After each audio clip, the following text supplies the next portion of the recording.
What?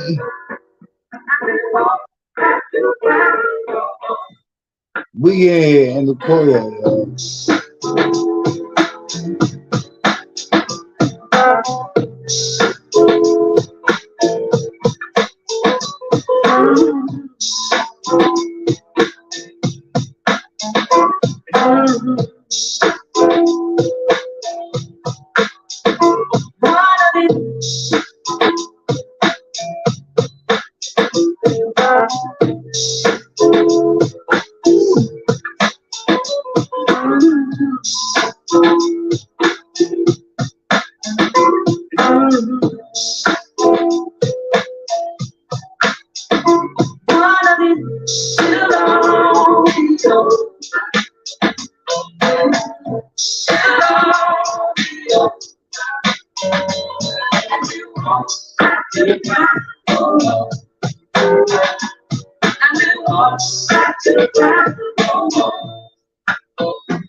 Come on.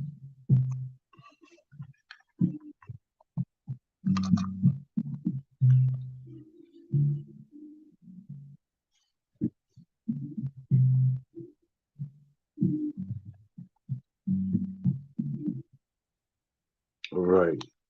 And welcome. Happy Saturday, you guys, and welcome to the courtyard. This is Yamain, and I am back in the building. And yo, I'm happy to be here.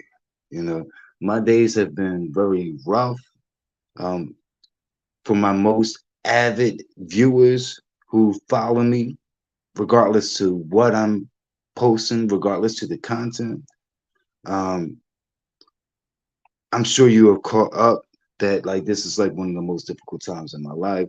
So it's always a surprise when I'm able to push through. I do that because it reminds me that I'm still functional and all the efforting that's going on. But since the loss, it's just been hell.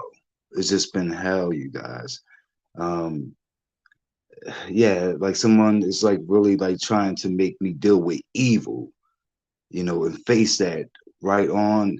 And there's just some crazy mess going on, dealing with police and the law, so on and so forth. But I am here, and I'm gonna be I'm gonna be okay. So the title of this topic. Oh wait a minute, before I go into that, um,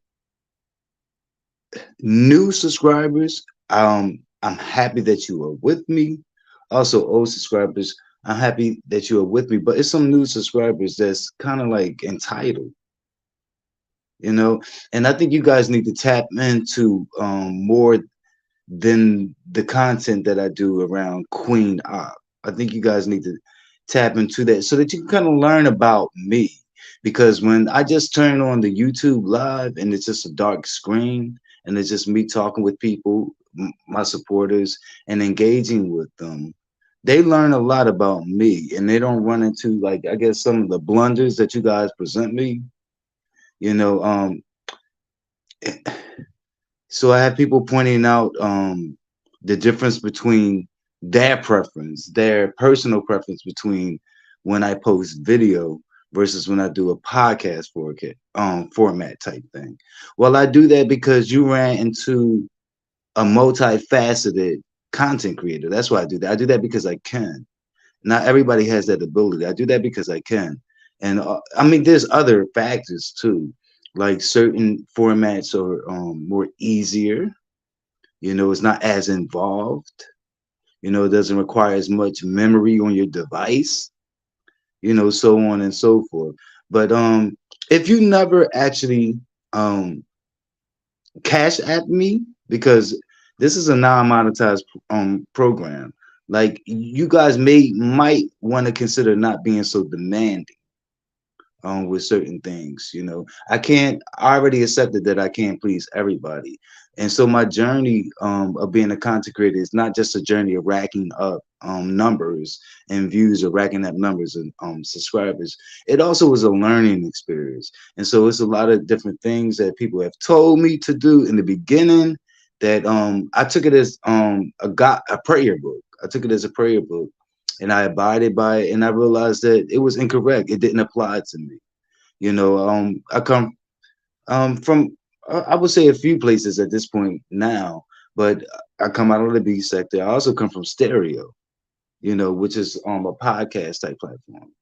But I come from the B sector, and I've been fed a lot of different things that really didn't apply to me. It may apply to other people, but it doesn't apply to me. I can remember there was a lot of buzz in the B sector about male privilege with content creators. Well, that's something that did not roll over into me. Yeah, this is why a lot of my supporters say I got it from the mud and that it was organic. Um, but I think they said that based on the slow growth. But yeah, like there's been other people that's been very vocal about them being combatants, okay, and antagonists towards me, okay, and hoping that I would not grow. So wait, let me look towards the chat. Hey, what is up, Glitter World? What is up? Okay, Glitter World's in the house. What's up, Squirrels? It is good to see you. It's very early in the morning. I'm glad you dropped in. You are just the person I want to see. Um, Also, I have to almost like beg for engagement. I have a whole hotline number, and I drop the link often, and people don't touch it. But yeah, yeah, like to make yourself there. In other words, there are free things that people can do to show engagement. You know, rather than just hopping in my comments and saying you need to do this, you need to do that to appease me, because I'm pretty much going to disregard it, especially if and I have two types here. So if you well, I would say more than two types. I have people that watch me regularly who won't subscribe to me, and then I have people who have lended and gave me a fair shake, have lended a subscription to me. Okay, I refer to them as my jewels. But then I have other people who have shown me like hard support. It's not, they don't just come around to click on a video of Queen Ah and a particular person. They click on all of my stuff. And these are also people who have cash at me. And these are my royal jewels. So yeah, just yeah, please know that, and leave the entitlement stuff alone, because that shit don't fly with me at all. And I don't really want to cuss nobody out because I have that in me too. I don't hide who I am. I'm very much a human. I'm very much a human. I'm not like this content spitting machine. Okay. I don't have a staff. Everything is just me. And and here's another thing. I know I watch my analytics. I watch a lot of different things, so I have a clue of what works and what doesn't. I'm sorry, what works in terms of large numbers. I have a clue of that, and what's going to bring on less numbers. But I'm gonna do both if it's going to showcase the fact that I'm multifaceted and I have the ability to do that. Okay, so everything is not like geared towards what's going to create the largest numbers in terms of views. Okay, this is not a monetized program, and so a big part of what I do, I have to satisfy myself. Okay, and I learned that. There's a lot of BS that people put out that actually doesn't work. I miss you too, Swills. I'll be around. I just said you already know I've been informing you along the way, keeping you abreast. But this is the most difficult time in my life, and I honestly believe if other people was in this situation, other content creators, they would actually take a break from off of here, to deal with what they're dealing with. But I just pushed through. So let's get it. The title of this topic is After the Alabama Riverboat Melee. Okay, other people are referring to it as a free for all or brawl, you guys. And I just want to share some clips that I ran into and give my commentary um, on it. That's it. Hopefully, you guys can be informed. You can engage with me. A lot of my jewels are very smart. They keep abreast of a lot of different things. So I learn off of them. It's not just the one way thing. The pendulum swings both ways. So let's get it. So the first clip I would like to share with you guys is he was one of the brawlers. And I guess he went on TikTok and made a little quick video. And I guess oh yeah, and one I'm a little off topic right now. Let me switch back. But somebody had asked me to do a satire. Hell, like regarding this, hell no. Like I am way too passionate and in a different direction to even try to find um humor in this type thing. But I have seen some of the stuff. Like a lot of our people are creative, like on Black Twitter, I ran into like nice little songs and reenactments. You're not gonna get that here with me talking about this. I took this shit to the head, and it's very serious to me.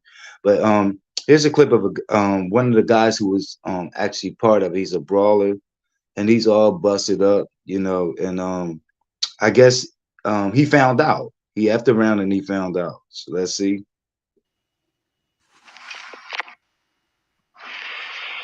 Well,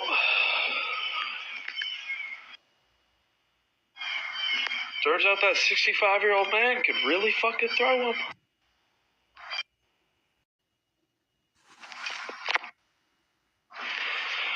Well,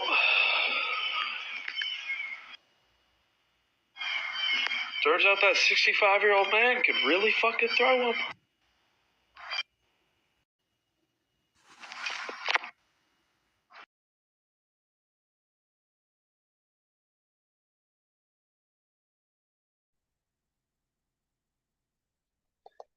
I need to undo something real quick. All these videos. Let's get it. Okay.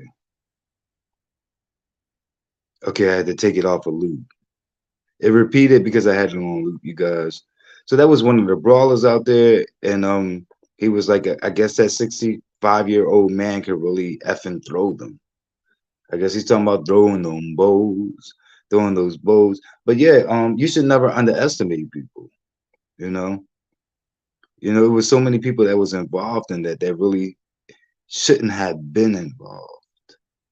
To make it even a free for all. But here's another person, social media person, that did her little commentary on it. So let's take a look, you guys. Let's see. And I may have some commentary on that. It's a guy, I think he's from Tennessee, and he speaks about it. I'm looking towards the chat. What's up, Alana? Like Alana is like one of my avid viewers. Like it doesn't matter if it's a topic like this or if me just going YouTube live doing the black screen, she's there. Okay, so let's get it. So y'all really thought that they was just gonna sit back and watch y'all beat that man like that? Are y'all crazy? Y'all, man, Montgomery, Alabama ain't playing. Man, I'm actually from Humboldt, Tennessee. They call it Little Memphis, and I'm telling you right now, man, these folks ain't gonna let you sit there and beat on their brother like that. I promise you. Y'all got every bit of that. Y'all got y'all's ass handed right back to you, and you deserved every bit of it. You know, and the MVP is the little guy probably about my size, man, that jumped off the boat, swam over, and man, did y'all see him? I mean, he was, you know, man, I don't condone violence at all, but that right there was wrong. Y'all should have never, for real, you knew he was in a higher power of y'all. Y'all should have just, man, listen to directions. You know, we all, I don't give a damn what color you are, you got directions and you got rules. Everyone has rules in this life. Ain't no one over nothing. You know, and y'all got every bit what you deserve.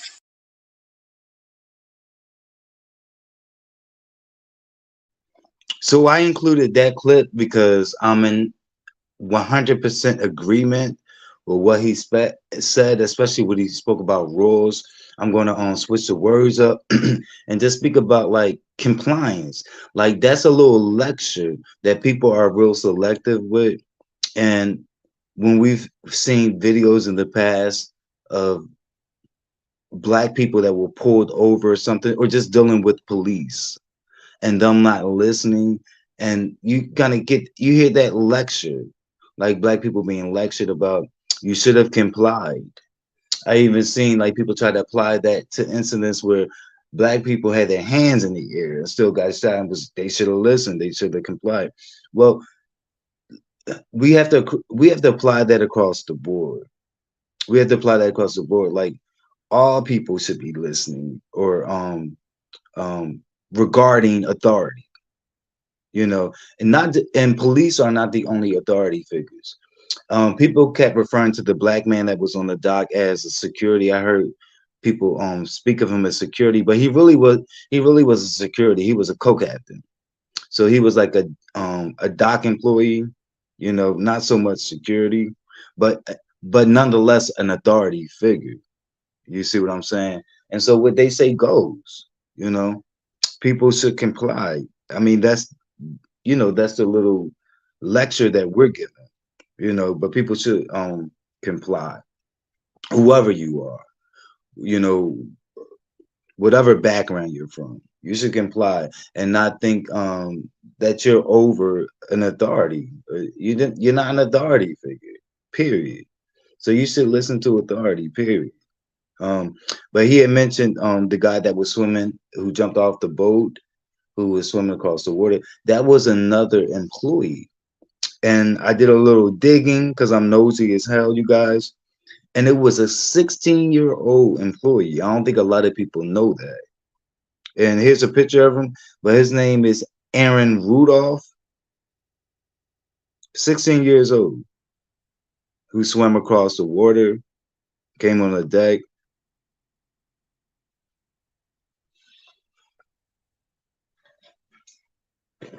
So that's what he looks like. You see how young the fella is.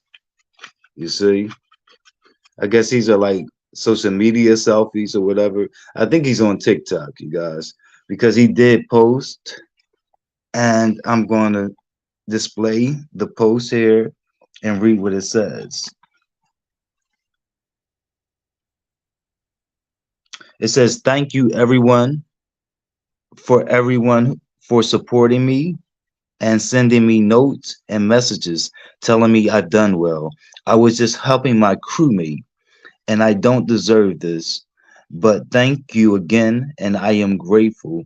I wish everyone the best." I liked his words, okay, which is why I shared that. Um, I also ran into another post that he wrote. He seems so humble and it all. I also ran into another post, but I didn't use it. I didn't lift it up, you guys. It was just more work for me. But I think it had to do with people who it was people who were sending him money.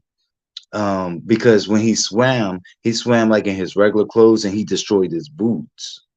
And that whole swimming across that Alabama River or whatever. But he was telling them like stop sending money because he has what he need. He really don't need it.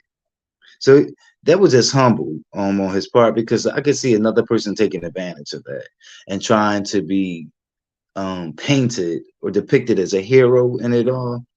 But he don't even consider himself a hero. He just think it was just like a natural response on his part of helping another crewmate who was in trouble. Definitely. His name is Aaron Rudolph, 16 years old. The media have been reaching out to him to do interviews, but because he is a minor, his mother never gave him permission to do it, which is why we haven't seen him in any interviews. Because a lot of people had their eye on him, and another person too, I'm gonna get to. Well, a lot of people that watch had their eye on him, but I just have a problem with people that kind of watch it like it was a movie of sorts, like it was some action movie. Like this was a real life thing to me. Like I said, I'm very passionate, and it's a very sensitive thing to me, especially dealing with Alabama. I know a lot of my people's history, and I know in that same spot years ago, you guys, when our people were in chains, that dock um, and that location, that was almost like a port of sorts where our people were auctioned off and sold right in that area. So let's see. There was a press conference that was held, I guess, by the police or maybe some like um, high-ranking police officer, and it came right behind the melee, and they were saying that they didn't have any proof of it being like a hate crime of sorts. But I did some digging, you guys, and I just want to share this. Okay, so this was posted by TMZ. Let's get it. As soon as it comes on my screen, I can read it. Okay. Montgomery Riverboat brawl. White men said N word, threatened to go and get gun. Boat employee told cops. Okay, so I'm not sure of the dates or stuff like that, but I want you guys to be aware of all information that is out there.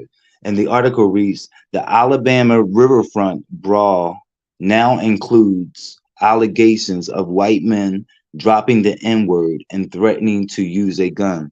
Does that sound far-fetched to you guys? It doesn't to me.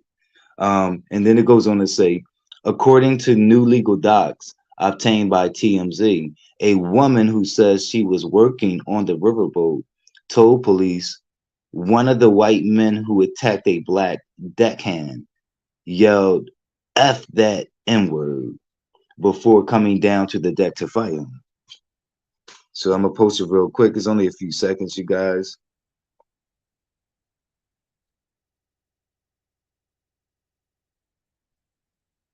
So you can kind of like skim it yourself.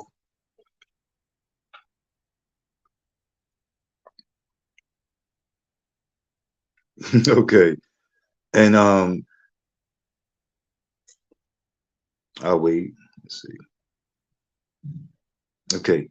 And this brother coming up, like he was my favorite. You know, a lot of people have come to criticize him because he picked up the folding chair. But I'm thinking that that would have, if I was there, that would have been me. Okay. Like I'm not using my hands at this point. Like it's too crazy. It's too crazy. Like I'm picking up something. But not too good because he's facing charges or whatever. His name, what is it? I can't see it. It's Reggie Ray. Does it say Reggie Ray? Reggie Ray. Yeah. So the Alabama Riverboat Brawl chair wielding guy arrested. So he was arrested. But I guess I just would have been arrested. If it was me, I think I just would have been arrested. But it would have been me wielding the chair. Okay. Like every which way. Like any at that point, anybody can get it, you know. So these are some updates too, because some people don't know what happened to some of the people, but I put you guys on to at least some of the people. Um, that you see in the footage. Um, yeah, um, that probably you didn't catch up with in the media. You know, So I was for this, but for this here particular live, that's what I was trying to find. Like after the melee, like what happened to certain individuals. Okay, so thank you guys so much for dropping in the courtyard. Also, this is what I want to do.